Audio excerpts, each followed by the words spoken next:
Good evening प्यारे बच्चों, स्वागत है एक बार फिर से सभी का Vivekananda paramedical and nursing college के यूट्यूब प्लेटफॉर्म पर।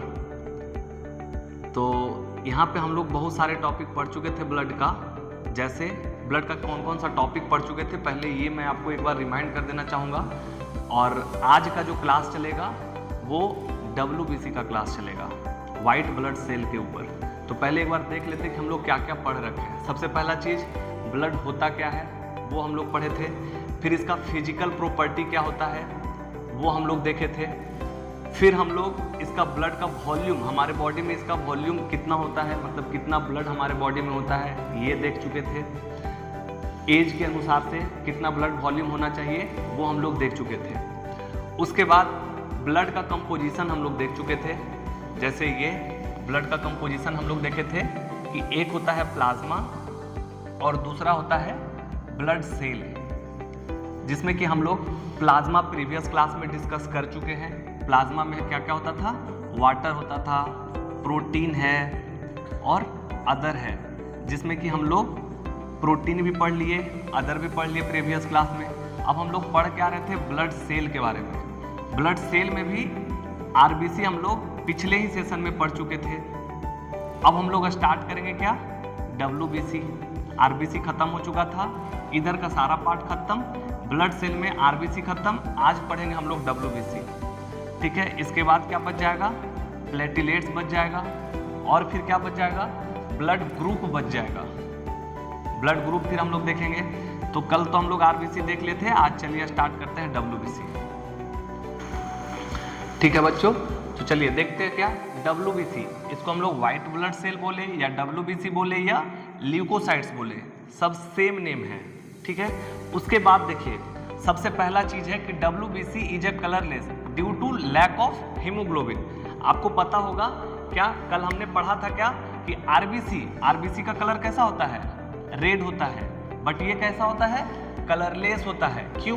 क्योंकि जो RBC था, RBC में क्या था, हीमोग्लोबिन। हीमोग्लोबिन में क्या था, पोरफायरिन नाम का एक पिगमेंट था, जिसके वजह से उसमें कलर था। बट इसमें क्या है, हीमोग्लोबिन ही नहीं है, तो कोई कलर देने वाला ही नहीं है, जिसके वजह से ये क्या होगा, कलरलेस होगा। सबसे पहला पॉइंट, WBC कैसा होता है, कलरलेस। क्यों? क्योंकि इसमें हीमोग्लोबिन एब्सेंट है, और हीमोग्लोबिन के ही पास में पिगमेंट था जो RBC को कलर दे रहा था। दूसरा चीज कि ये क्या है, निकुलिएटेड है, जबकि हम लोग RBC में क्या पढ़े थे कि नॉन निकुलिएटेड है। बट उसमें भी हम लोग पढ़े थे कि जो सबसे फर्स्ट टाइम में जब उसका प्रिकर्सर हो रहा था, RBC जब बन रहा था, तो उसमें निकुलियस था। बट वो 7 डेज के अंदर जब वो इमैच्योर से जब मैच्योर के फेज में जा रहा था, तो उस समय निकुलियस एब्सेंट होकर के और हीमोग्लोबिन अपीयर हो जा रहा था। यहाँ पे क्या होगा कि ये निकुलिएटेड है, इसमें निकुलियस प्रेजेंट है, किसमें, WBC में, बट RBC में निकुलियस प्रेजेंट नहीं है। फिर देखिए WBC क्या है, इरेगुलर इन शेप, जबकि हमको पता था ना क्या बच्चा, RBC जो है, RBC कैसा शेप का था, तो बताए थे बाइकॉनकेव, या हम लोग बोले थे डम्बेल शेप का। लेकिन ये कैसा होता है, इरेगुलर शेप, मतलब कैसा भी, ऐसा कुछ भी हो सकता है इसका शेप, इसका शेप कोई फिक्स नहीं है। बट RBC हम लोग कैसा पढ़े थे, तो बाइकॉनकेव पढ़े थे, है ना। अब देखिए WBC का लाइफ स्पैन कितना है, 10 से 15 दिन, जबकि हम लोग RBC में कितना पढ़े थे, RBC में हम लोग कितना दिन पढ़े थे, 120 डेज। लाइफ स्पैन कितना था RBC का, 120 डेज, बट WBC का कितना है, 10 से 15 दिन।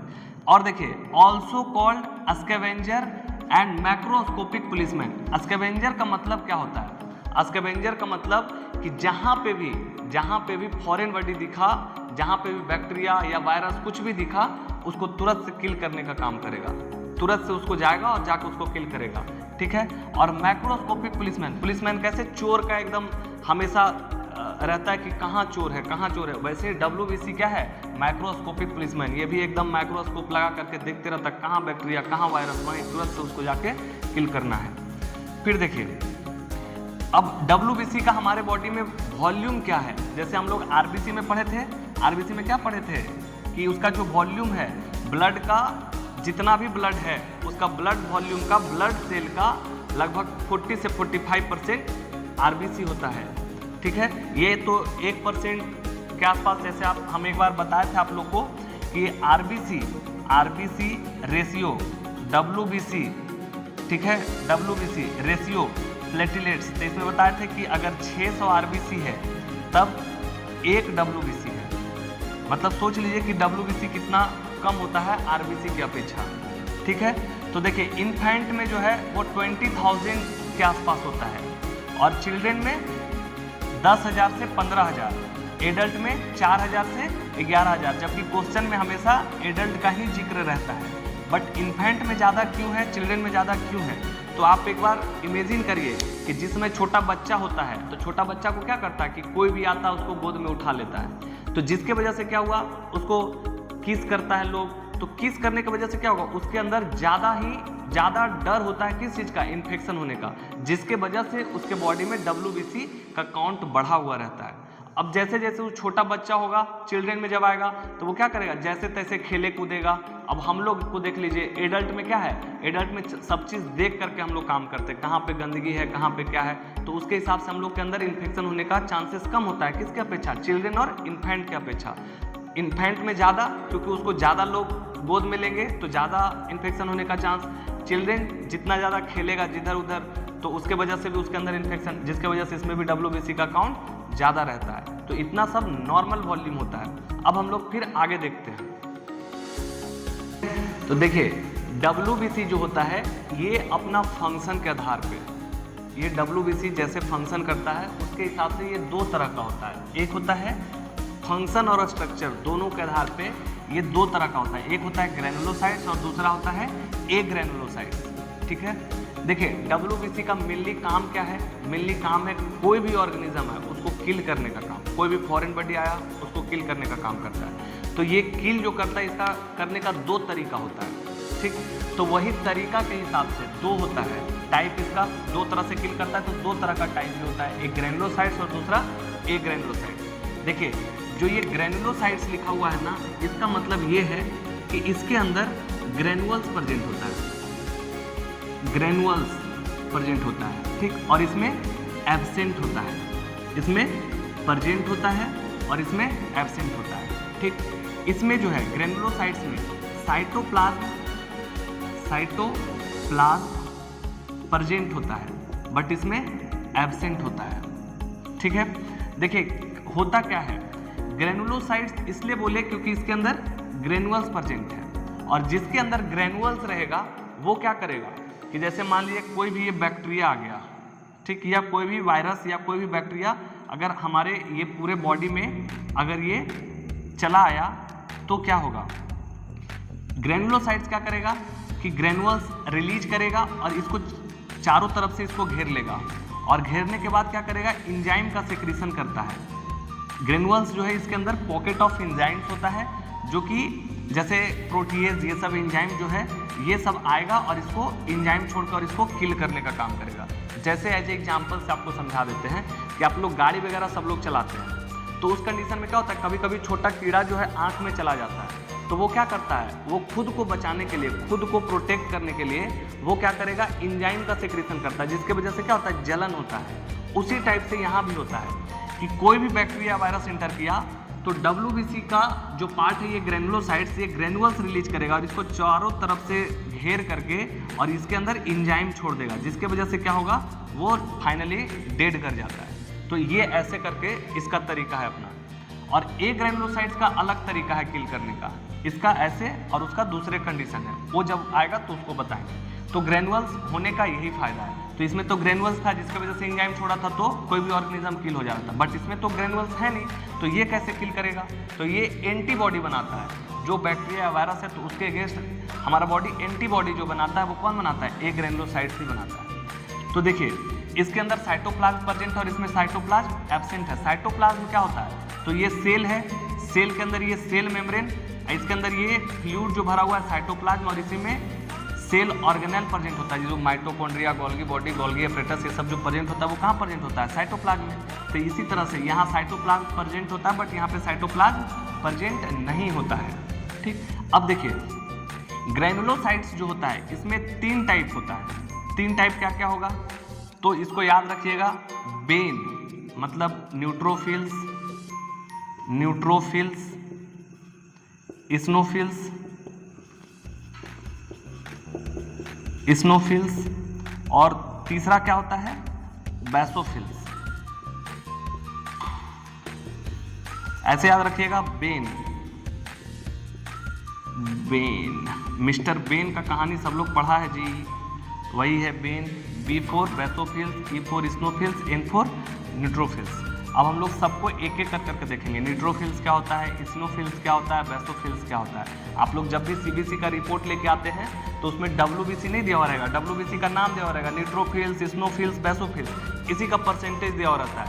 अब अभी हम ये बताएंगे कि न्यूट्रोफिल्स किस कंडीशन में इंक्रीज। अगर आपको न्यूट्रोफिल सीबीसी में अगर इंक्रीज दिखे तो आपके माइंड में सबसे पहले क्या आना चाहिए, अगर स्नोफिल अगर इंक्रीज है तो पहले दिमाग में क्या आना चाहिए, ये सारा चीज़ अभी हम एक एक कर करके बताते हैं। फिर उसके बाद हम लोग एक ग्रेनुलोसाइट्स स्टार्ट करें। तो पहला हम न्यूट्रोफिल्स देखते हैं। क्या, ग्रेनुलोसाइट। ग्रेनुलोसाइट्स का पार्ट देखेंगे कौन सा, तो सबसे पहला न्यूट्रोफिल्स। न्यूट्रोफिल्स इसको हम लोग जानते हैं ये क्या होता है। तो सबसे पहला चीज, ये डब्ल्यूबीसी का पार्ट है कौन, ग्रेनुलोसाइट्स। ग्रेनुलोसाइट्स का कौन पार्ट है, न्यूट्रोफिल्स, ठीक है। ये कितना होता है, डब्ल्यूबीसी का पार्ट में 60 to 70% जो होता है वो न्यूट्रोफिल्स होता है। दैट मीन्स क्या, डब्ल्यूबीसी का मोस्ट एबंडेंट, अगर कोई पूछे कि डब्ल्यूबीसी में कौन सा पार्ट सबसे ज्यादा होता है, मतलब मोस्ट एबंडेंट। मोस्ट एबंडेंट कौन सा है, तो न्यूट्रोफिल्स है, पहला लाइन। सेकेंड लाइन, जो न्यूट्रोफिल्स जो होता है ये आपको मोटाइल, अगर पूछे कि हाइयर मोटाइल, डब्ल्यूबीसी का हाइयर मोटाइल कौन सा है, तो हम लोग किसका नाम बोलेंगे, न्यूट्रोफिल्स। मोस्ट एबंडेंट कौन है, न्यूट्रोफिल्स, किसका, डब्ल्यूबीसी का, ठीक है। फिर देखिए इसको हम लोग बोल सकते हैं क्या, फैगोसाइट। फैगोसाइट, ठीक है। फैगोसाइट मतलब कोई भी फैगोसाइटिक इन नेचर होता है। क्यों, क्योंकि ये कोई भी फॉरेन बॉडी अगर हमारे बॉडी में इंटर करता है तो उसको किल करने का काम करता है, ठीक है। ये मेन टारगेट किसको करता है, मेन टारगेट किसको कर रहा है, तो मेन टारगेट किसको कर रहा है, फॉरेन बॉडी को।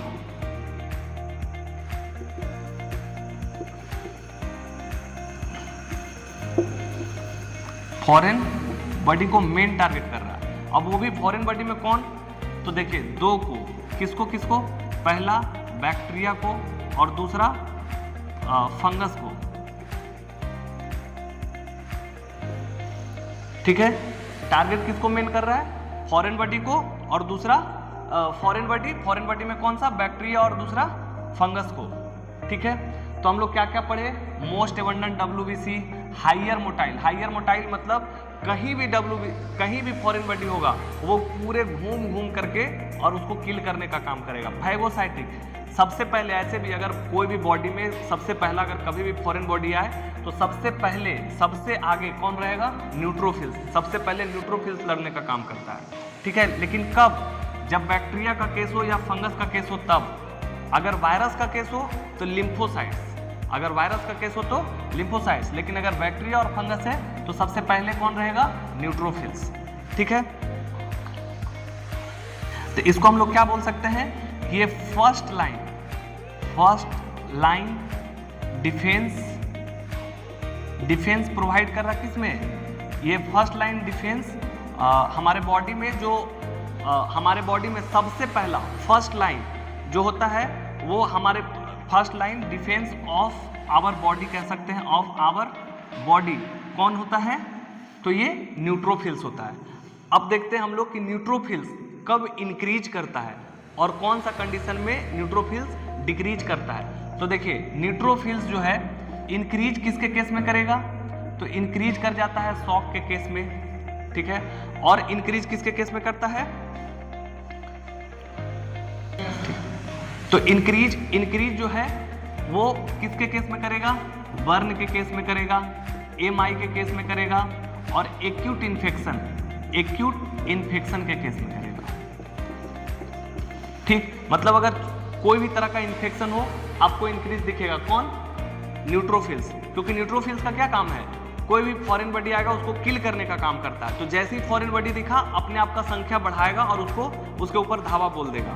तो किस किस केस में इंक्रीज देखने को मिलेगा? 1 के केस में, एमआई के केस में, एक्यूट इन्फेक्शन के केस में इंक्रीज दिखता है।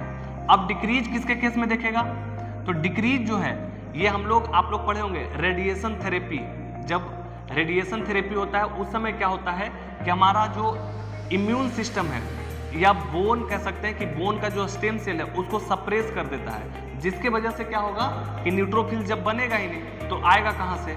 सिंपल सा बात। तो ये किसके केस में दिखेगा? रेडिएशन थेरेपी,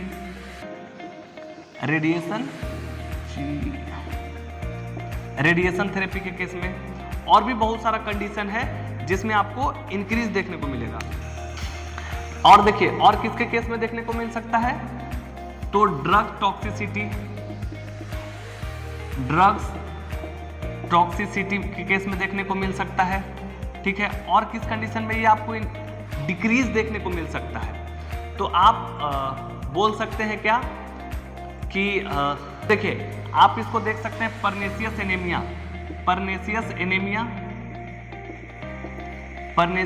एनीमिया में आपको डिक्रीज देखने को मिलेगा, या कोई भी ऑटो इम्यून डिसऑर्डर्स हो, कोई भी ऑटो इम्यून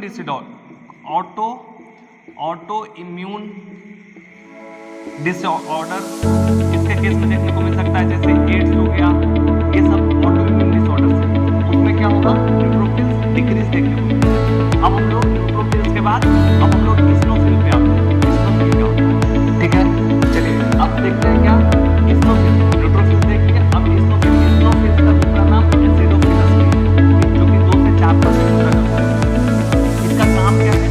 जैसे हम लोग पढ़ेंगे न्यूट्रोफिल्स में कि वो कौन सा फॉरेन बॉडी, कौन सा मेन टारगेट करता था, किसको? बैक्टीरिया को और फंगस को।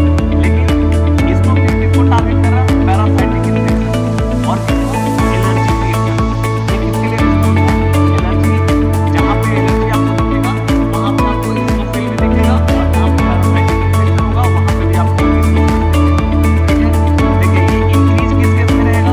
एलर्जी रिएक्शन में। जैसे एग्जांपल में अस्थमा, अगर पैरासाइटिक इन्फेक्शन है जैसे में डर्मेटाइटिस, इस कंडीशन में आपको इस्नोफिल इंक्रीज देखने को मिलेगा। और डिक्रीज कब देखने को मिलेगा? तो कोई ड्रग्स टॉक्सिसिटी हो गया, या किसी में स्ट्रेस, किसी चीज को ज्यादा देखे हैं, उसमें भी इस्नोफिल जो है आपको डिक्रीज देखने को मिलेगा। अब देखते हैं वैसोफिल। वैसोफिल क्या है? ये डब्ल्यूबीसी का सबसे कम होता है। डब्ल्यूबीसी में सबसे कम कौन होता है? वैसोफिल। अगर पूछे सबसे ज्यादा कौन होता है, सबसे कम कौन होता है? वैसोफिल। अगर पूछे कि हाइट को टाइम कौन है, ठीक है। देखिए तो ये लिस्ट कॉमन डब्ल्यूबीसी। दूसरा जो वैसोफिल का काम क्या है? तो ये प्रोडक्शन या तो सेक्रेशन किसका करता है? इंसुलिन का, जो हमारे बॉडी में नेचुरल एंटीकॉग्निफायर है, उसका प्रोडक्शन या सेक्रेशन कौन करवाता है? वैसोफिल्स करवाता है, ठीक। और देखिए इसमें लिखा हुआ है कि it play important role in healing process, और ये कहीं भी जख्म हो जाता है या कुछ हो जाता है तो वहाँ पे हीलिंग करने में मदद करता है, और वैसोफिल्स, ठीक है। अब देखिए वैसोफिल्स इंक्रीज किसके केस में देखने को मिलेगा? तो ल्यूकेमिया के केस में देखने को मिलेगा। और डिक्रीज किसके केस में देखने को मिलेगा? तो प्रेगनेंसी और ओवोल्यूशन के टाइम में और स्ट्रेस के टाइम में। अगर ये सब रहेगा तो आपको वैसोफिल्स डिक्रीज दिखेगा, कम मात्रा में दिखेगा, 0 से 1% से भी कम दिखेगा, ठीक है। अब हम लोग नेक्स्ट देखते हैं क्या, एक ग्रेनुलोसाइट्स तो खत्म हो गया, अब हम लोग देखेंगे ए ग्रेनुलोसाइट्स, ठीक है। अब हम लोग देखेंगे डब्ल्यूबीसी का कौन सा पार्ट? ए ग्रेनुलोसाइट्स। ग्रेनुलोसाइट्स लोग तीनों पढ़ लिए। अब हम लोग ए ग्रेनुलोसाइट्स देखेंगे। ए ग्रेनुलोसाइट्स में आता है लिम्फोसाइट्स और मोनोसाइट्स। तो पहला हम लोग देखते हैं लिम्फोसाइट्स। लिम्फोसाइट्स क्या है? Most common WBC. अगर पूछे कि सबसे ज्यादा कौन है तो न्यूट्रोफिल्स, लेकिन अगर वहां पे देखा गया मोस्ट एबंडेंट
जो लिम्फोसाइट्स है जहाँ पे बनता है और ये जहाँ पे मैच्योर करता है अपने आप को, जैसे ब्लड आरबीसी के भी बारे में बताए थे कि उसको 7 दिन लगता है मैच्योर करने में, ठीक है। उसी तरह से जो लिम्फोसाइट्स है वो होम तो कहीं और होता है लेकिन मैच्योर कहीं और होता है। तो उसके अनुसार मैच्योरेशन के आधार पे लिम्फोसाइट को 2 भाग में डिवाइड किया गया, एक बी लिम्फोसाइट्स और दूसरा टी लिम्फोसाइट्स। अब हम लोग देखेंगे कि बी लिम्फोसाइट्स क्या है और टी लिम्फोसाइट्स, ठीक है। तो हम लोग आगे